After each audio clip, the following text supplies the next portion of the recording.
Well, hello, happy Tuesday. I am here. You're probably saying, good grief, where is she?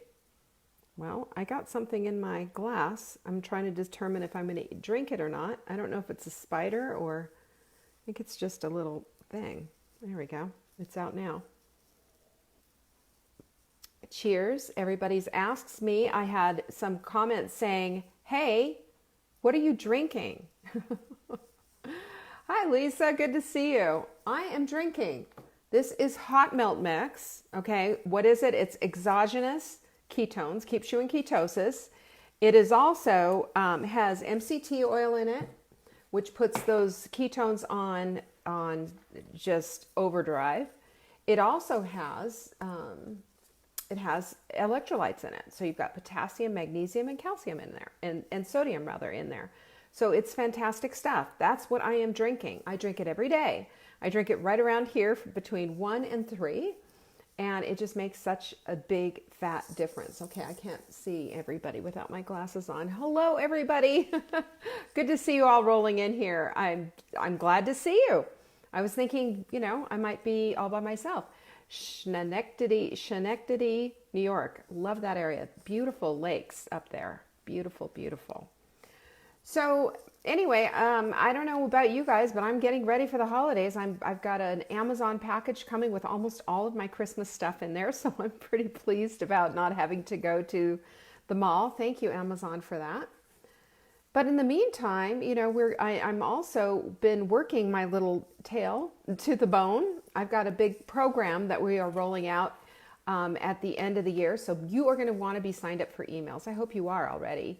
But, this is how you get a free week of menus if you want. And this is when we put them out. It's on Tuesday. So go to savingdinner.com.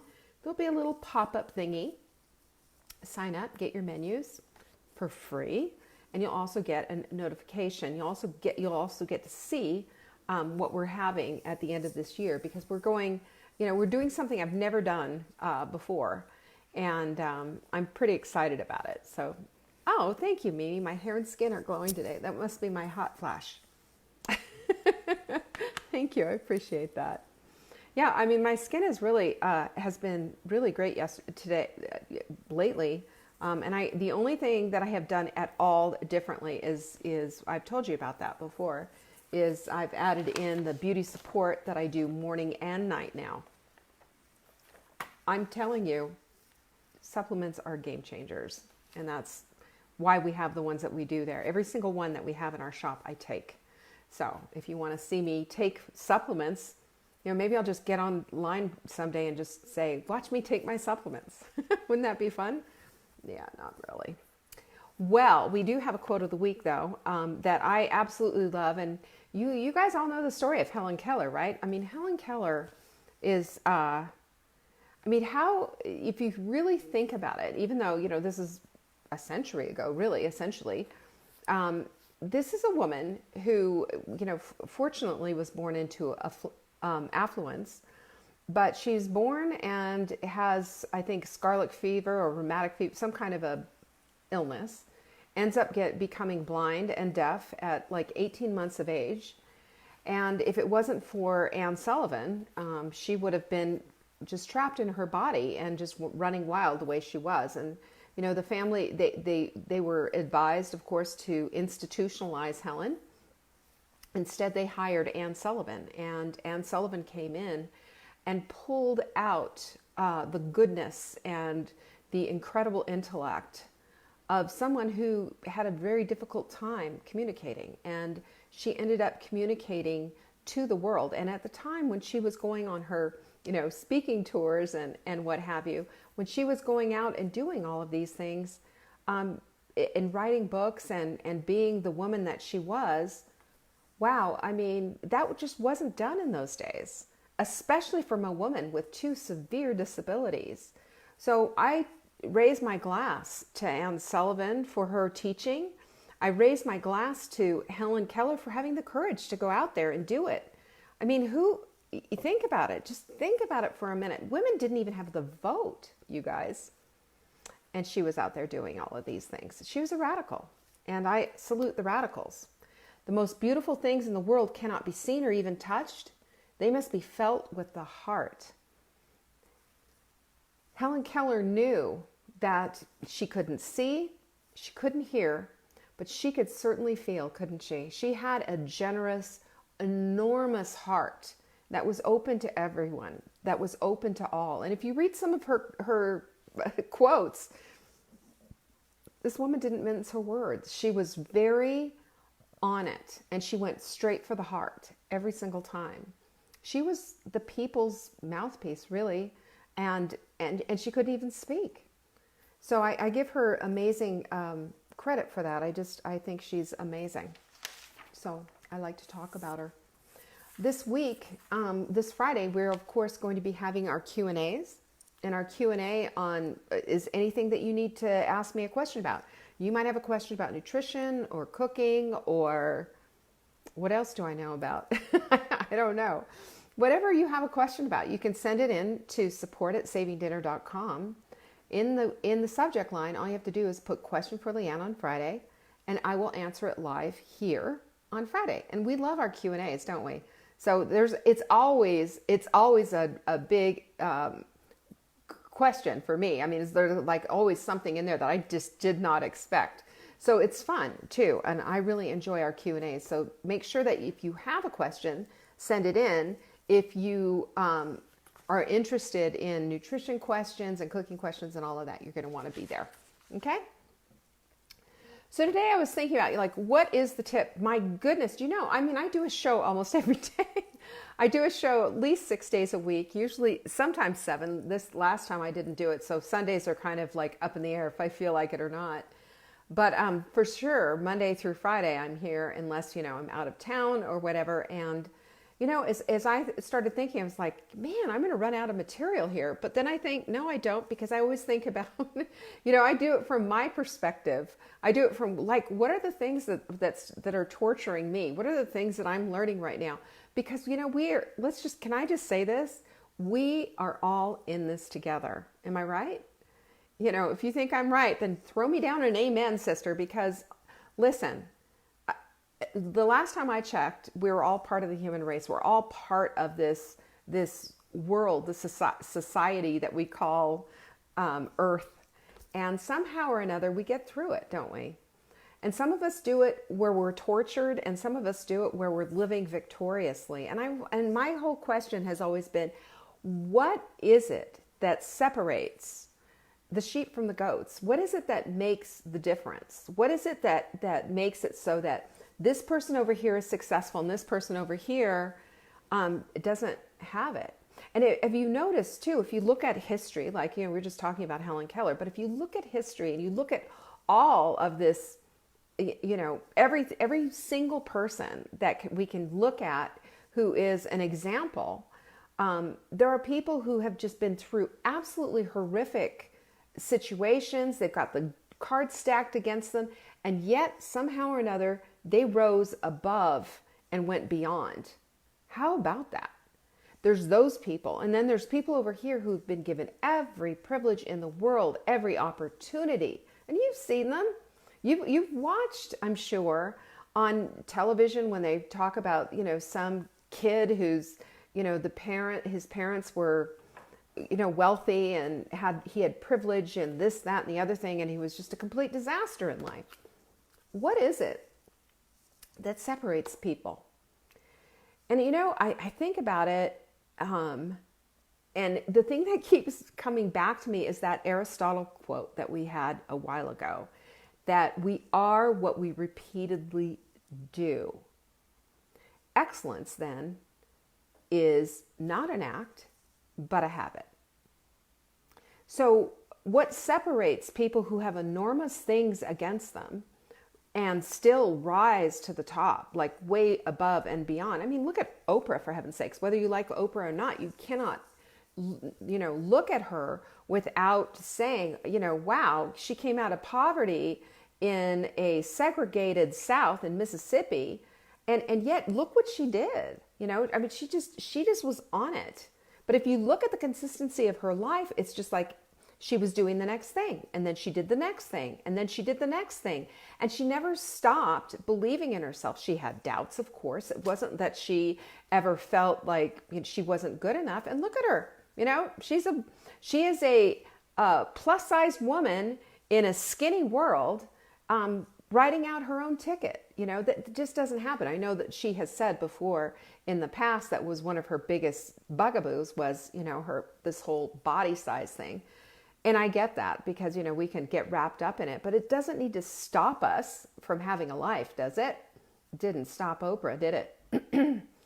And it doesn't need to stop us either. I think what we have to do is we need to look at the things in our lives are either producing the things that we want in our lives or they're not. We're either getting results or we're getting excuses and rationalizations. It's either working in our favor or it's not. I mean, is there a limbo there? Is there a gray area that I can't see? I don't know. Tell me about it if there is, and maybe I'm just missing something. But what I've seen consistently is that it's all about what's inside of between those two ears of yours. This is where we live. We live in that conscious or subconscious, mostly 95%, according to Dr. Bruce Lipton. He says that 95% of what we do is in our subconscious. We're just going through automatic habits.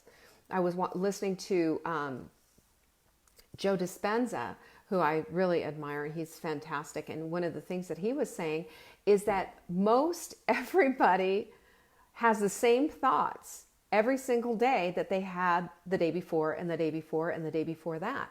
That we're just basically on Groundhog Day and repeating and repeating and repeating. So when I think about that, and I think about, throwing down another quote here, but I think about Einstein, saying that insanity is doing the same thing over and over again and expecting different results. And I think about how much it is that we are all in this place of just saying, I don't want this anymore. I want this instead. But what we're doing is perpetuating the thing that we say that we don't want. And we keep repeating that same behavior. It's like on this Groundhog Day, repeat, the alarm goes off and Cher's singing, I got you, babe, just like in the movie. And we don't want that, do we? We don't want that. So I look at that and I'm thinking to myself, well, what is it then? Where is it? How do we direct this so that we aren't doing this? Because I know that, at the end of the day, if I were to sit in a room full of people who do this every single day and ask them, is this what you want? They'd all probably say in a resounding, loud voice, no. But yet this is what happens. So I look at that as then again, because I understand, and we all understand that right on, over here is this repetitious habits that we have that are not getting us anywhere fast. We have that. So when we understand that, we can make some changes. And sometimes it's like breaking up with a bad boyfriend. It's bad eating habits. They just need to be broken up with. We can't rationalize anymore doing the things that we have been doing that are causing us so much pain. And the pain in literal pain and emotional pain and, really mental pain, because that's all we can think about. All we can think about is this, this messy house or so much body clutter or bad eating habits, or just that is the stuff that's fully in the frontal cortex. And I want to say that let's pull back for half a second here and let's take a look at what it is that we need to be looking at. And I think where we get stuck, this is just my thought, I think where we get stuck is focusing on what it is that we don't want instead of focusing on what it is that we do want. Because when our focus shifts, that's going to cause us to have to write out some new things, some new ideas that are that are going to support this new thought, this new focus. So we have to break up then, don't we, with the bad stuff. We have to break up with this bad boyfriend. Our friends have been saying for years, this guy's no good for you. This guy's causing you pain. You've got your doctor telling you, hey, look, sister, sit down. We've got some bad news to talk about. You're going to have to take this prescription for the rest of your life, and this one too, and this one too. And if you don't get your act together, it's going to get worse. We have all of that, with all of these things, even with those kind of realities, sometimes that doesn't shake us into, gee, I guess I need to change a couple of things. Because the focus isn't on the change, the focus is in on all the things that aren't working.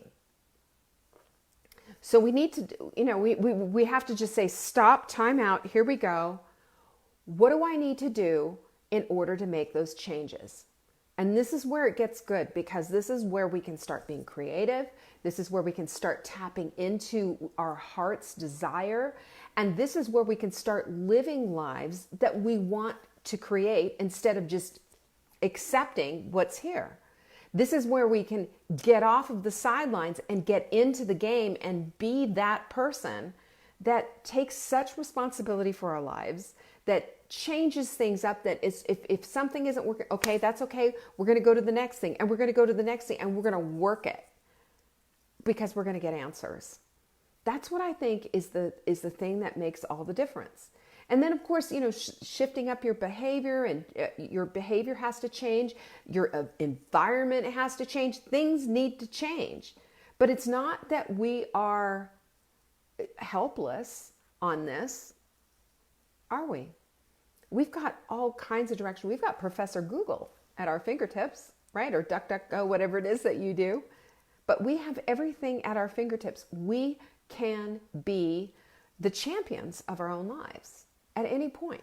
At any point that we decide that we want to be the champions of our own lives, we don't have to stay where we are anymore.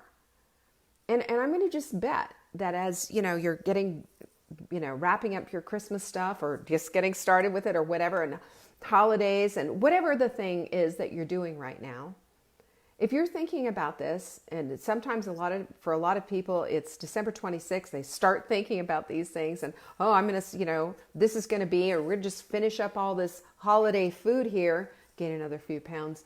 And then I'm on January 2nd, man, game on, game on after doing all of this. And I'm saying, don't wait. Why don't you start making those assessments right now, today? It doesn't mean that you have to stop what you're doing, but just do things in a mindful way. In a mindful way that says, I don't have to eat that entire box of candy. I don't have to eat the donuts in the break room that, XYZ company brought in to say Merry Christmas. I don't have to drink too much at the holiday party. I don't have to do all these things. There is no have-to-do list to destroy your health. We don't have to do that. We can pull back, and we could say, wait a second, let me just adjust all of my thinking here for a minute. Here's my drinking strategy. I'm going to have 2 glasses of wine, and in between all of that, I'm going to have some sparkling water, with a big lime wedge, and let everybody think I'm having a gin and tonic or whatever. But we can pull back at any point and change things up. And the other thing is too, is your environment, And we had such a good post, and I've shared this before, but in the sprint group, it was a fantastic post. And somebody had put into the group that every time they went to go grab some almonds or some healthy food that they were going to incorporate into their meals, there was their husband's snack foods, his little Debbie's or whatever the heck he had there. And it was just a real problem for them. So what she did was she either changed where she put her almonds, or she changed where her husband's snack foods went, because he wasn't just not on board, which is fine. We can't expect the whole world. We cannot orchestrate it sometimes so that the whole world is going to be doing things on our agenda. Have you ever seen how well that works? They're like, oh God, here she is again. She's doing it again. And you sort of develop a reputation with your own family. You think, oh, mom's, she's going to want us to all eat this way or all eat that way. I mean, I've done that before with juicing. I've done that before with, hey, we're all paleo. I've done with everything. Everything. It was like, nope, this is what we're doing. This is how we're doing it. And the thing that I've stayed consistent with, though, has been monitoring my own appetite and being able to pull and understand the science behind pulling in your leptin and your ghrelin, and there's some other hunger hormones, and just how your body works. When you understand the why behind something, that helps you to make decisions to go forward to do something different. And sometimes that's what we need to do. But when we are trying to do something to benefit ourselves and to, improve and do something excellently, sometimes it's not a matter of getting the whole gang on board. It's a matter of getting ourselves on board. Do your own research. Figure out a way that it's going to work for the whole family without having to pull everybody on board. Figure out a way that your husband can have his Little Debbies and you're going to have your almonds, and that there's going to be a place where they just don't meet, so that you keep your eyeballs focused on what it is you need to keep your eyeballs focused on. Out of sight, out of mind is a true thing. Out of sight, out of mind is what keeps us from losing our grip. Out of sight, out of mind is what keeps us on that very narrow road toward our goal. Instead of veering off left, right, and center, going all over the place and justifying and rationalizing, and then having all of those, that ongoing thing in your head that says, well, just this once won't matter, and I'm just, after the holidays, then I will. And have you noticed how much energy that takes, by the way? It takes a ton of energy, and your energy is all pointed toward rationalizing bad behavior. Instead, if we just get it out of our eyeballs, instead of trying to convince everybody that this is the way it's going to be and this is what we're going to do, if we just spent that time and that energy on educating ourselves, being very productive on what it is that we're going to do, making sure that our environment supported us on all of that, and then figure out a way, which, hey, I can help you with that, figure out a way to put a meal on the table that everybody's going to love and is going to work for you as well, so you're not a short order chef. Because it doesn't work when we make it too hard. This is why I don't like calorie information. I don't like counting points or micros or macros or weighing and measuring and all of that stuff. It's just too hard. I mean, I have the pee sticks and all of that. I've got the blood thingy and all of that. How often do I do it? Oh, at first when I did, I was like poking the heck out of my fingers. They were hurting so much. I was peeing on sticks constantly. How much do I do that now? Ask me. I don't.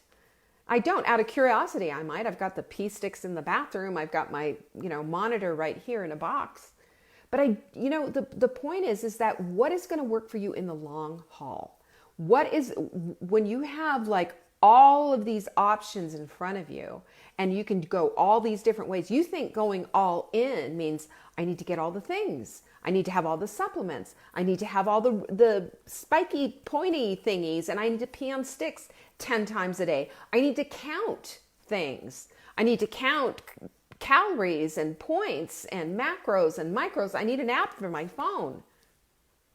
And I need all this crap out of the house. Hey, family, you can't have a moon pie anymore. We're done with that.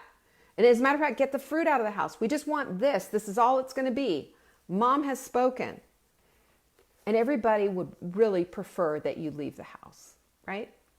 Because you create a bandwagon for everybody to jump on instead of just jumping on yourself, doing your research yourself, and taking care of yourself. There's always going to be somebody to pull you down. There's always going to be somebody to say, that's just not for me, whatever. But I'm going to tell you what, the best way to lead is by example. The best way to lead is by example. Your example is the most effective way to ever get anything across. Your husband's going to be interested, and your husband could have chronic conditions up the wazoo. And here you are doing a program that's anti-inflammatory, that has almost zero sugar in it. The only sugar would be like in the steak, for heaven's sake. No sugar in it. It's going to be good for his heart, his blood pressure, his diabetes, his this, that, and the other thing. And he will not listen. Will he? Nope. He's been on that bandwagon before. He knows your tricks. He knows all of these things, right? Let's not do that anymore. Instead, let's be as well educated as we can possibly be. Let's be as wise and consistent as we can possibly be. Let's be discerning about the information that we bring in. And as a matter of fact, any information that we read, that we don't just read an article, because I'll tell you what, you want to drive me crazy? I had somebody say, well, such and such, and I said, what are you talking about? They made some kind of really bizarre statement. Well, if you do this, you're going to get, I can't even remember what it was. And I said, well, where's the science on that? Well, I read it in an article. Oh, well, okay. Well, if that's the case, then I'm going to follow it hook, line, and sinker. And that is exactly what happens. That's exactly what happens is people think because they read an article and it says that the research says, come on. You can crawl through PubMed just as easily as I can. You can find the research and you can find, does this really match up? It's what I say to you all the time. It's one of the things that, it got me to say, you know what, I'm going to make a community out of this because I read 8 or 9 research papers on PubMed saying that having a community is the most effective way to weight loss. I also found studies that supported having a smoothie to break your fast. Same thing. Why do you think that stuff's in there? I also went all through and figured out what is the most anti-inflammatory approach that we could possibly have so that we can get inflammation down in a hurry. Because weight loss is one thing, but inflammation, that's another thing entirely. If we can get the inflammation down, the weight's that's easy. But it's the inflammation. We got to look at that. We don't put the cart before the horse. We put the horse before the cart. We put things decently and in order. And if you do that yourself in your homes without making these demands that everybody join up, you're going to have such an easier time of this. And not only that, but you're going to be consistent. You're going to be able to just go the program and your energy is going to be spent on yourself. On yourself. And as you spend this energy on yourself, and as you lose the inflammation, you lose the weight, and you start feeling great, watch what happens. And here's the thing. If they never get on board, well, guess what? You've been training for this marathon for 6 months. You can run it without them, right? If they never get on board. But there's a good chance that they will because you're doing it differently. Let me just say this again. Doing the same thing over and over again and expecting different results is the absolute definition of insanity. And we've all been there. And all I'm saying to you is, let's stop this. Let's stop the crazy making and spend the time and the energy on and the focus on what it is we can do. Not what they're doing wrong, not the little Debbies that they're eating, not the complaining about this, that, and the other thing, and not, keep making the same food, if you have to, or if you can do like a garlic lime chicken, for example, give them a baked potato and some rice, or baked potato or rice, please, don't double up on the starch, and you just skip it, no big deal. Make it easy. When we make it easy on ourselves, something that's easy to digest, and we give ourselves permission to not have to gather up our chicks and act like this is the the Holocaust is coming here if we don't do this, it's not. Stop the nutty things and do the things that you can do for you. I promise you will get 100% support. You will. You will have 100% support if you're doing it for yourself. There's some wise words there. So, if you are into creating the life you want to create, Well, then you know what to do, right? You start creating it. You start creating the life that you want to create with your environment, with your food, with your thoughts, with the things that you want in your life, not the things that you don't want in your life. And when you start looking at, start focusing on the things that are wrong in your life, the things that aren't quite there, you're sucking out your energy and you're putting it on the wrong stuff.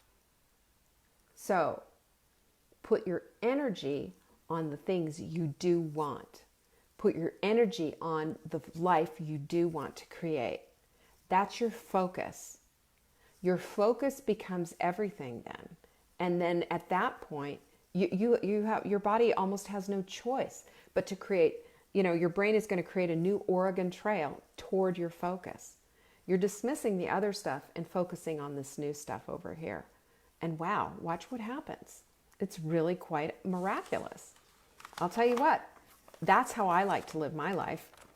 And I'm going to tell you another thing too, that every time I veer over here and go back to thinking those same thoughts and doing the same thing, I start to fall down into that chute that hits the depression points, that hits the you can't do anything right points, that has the negative this, that, and the other thing, the self-talk, and you know what else? It'll show up on the scale. I'll think, well, why is this happening? I haven't eaten anything different, but I get inflamed. And I wake up in the next morning and my face is all inflamed, and I think about how I slept the night before. I didn't sleep well. My thought process was going all wonky.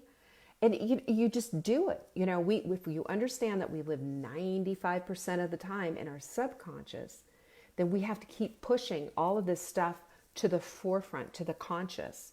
And then we have to go keep or throw out. Which do I want? Do I want to keep this or do I want to throw it out? You know what? That's garbage.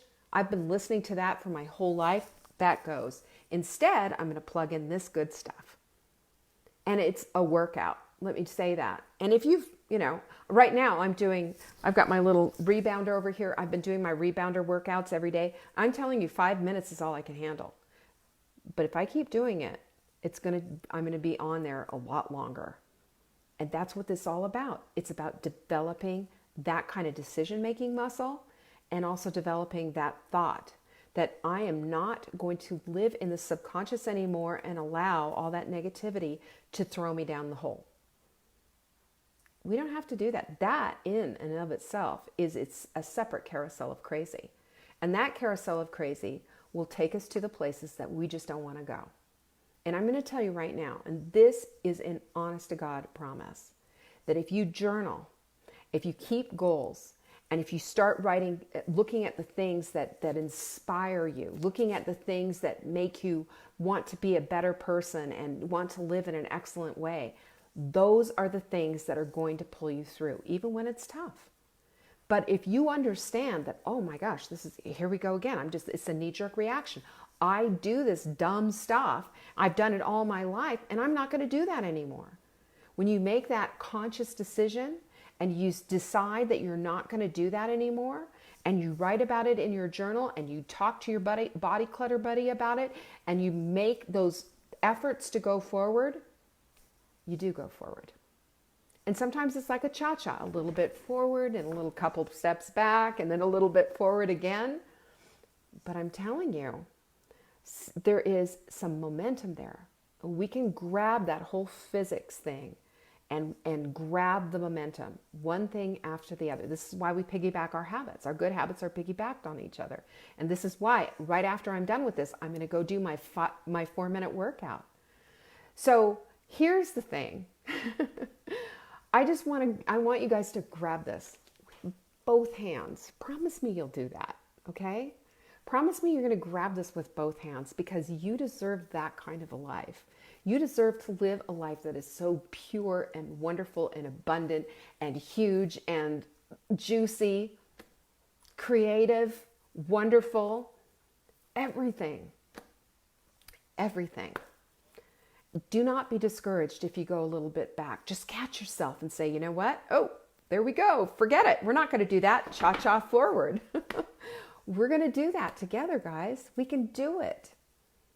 So just remember, the cha-cha comes, but the cha-cha doesn't define us.